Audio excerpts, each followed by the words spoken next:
విషయం తెలియజేస్తుంది. యోతాము, ఆహాజు, హిజ్కియా అనే యూదుల రాజుల దినములలో షోమ్రోనును గూర్చి మరియు యెరూషలేమును గూర్చి దర్శన రీతిగా మీకాకు ప్రత్యక్షమైంది. ఈ మీకా ఎవరు అంటే మొరస్తీయుడు అయిన మీకా.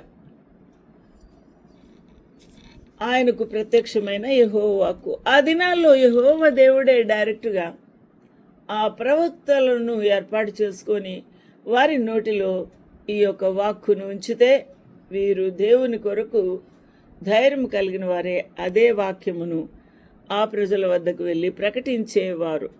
అంత గొప్ప భక్తులు.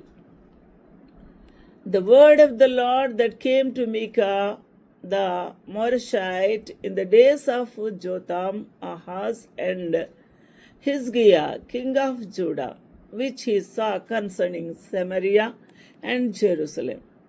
2వ వచనం చూస్తే, సకల జనులారా ఆలకించుడి. సకల జనులారా ఆలకించుడి అనంటే భూమికి చెవుందా? చెప్పండమ్మా, భూమికి చెవుందా? లేదు.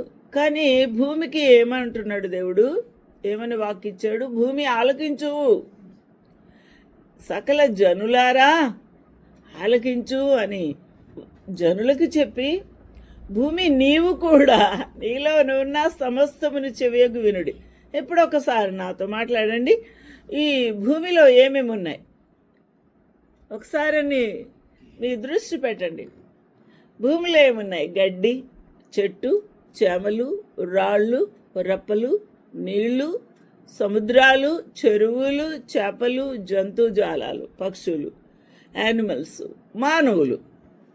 ఈ సర్వ భూమి మీద, సర్వలోకంలో ఉన్న భూమి మీద ఉన్న సమస్తము కూడా చెవి యొగ్గి వినుడి అనగా మనకేం అర్థమవుతుంది? ఇక్కడ మనం ఏమనుకుంటామంటే, ఈ గది లోపల నేను పాపం చేస్తున్నాను, ఎవరు చూడరు అనుకుంటాం. ఆ రోడ్డు మీద నేను నడుచుకుంటూ, నేను ఇటు అటు చూసుకుంటూ, నా ఇష్టం వచ్చినట్టు ఆలోచించుకుంటూ వెళ్ళిపోతున్నాను, అది ఎవరు చూడరు అనుకుంటాం.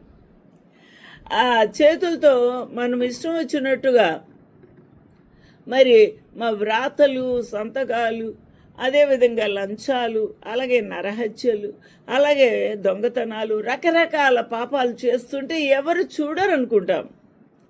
కానీ మానవుడు చూడకపోవచ్చు. ఈ మానవుని జ్ఞానంతో ఈ దినాల్లో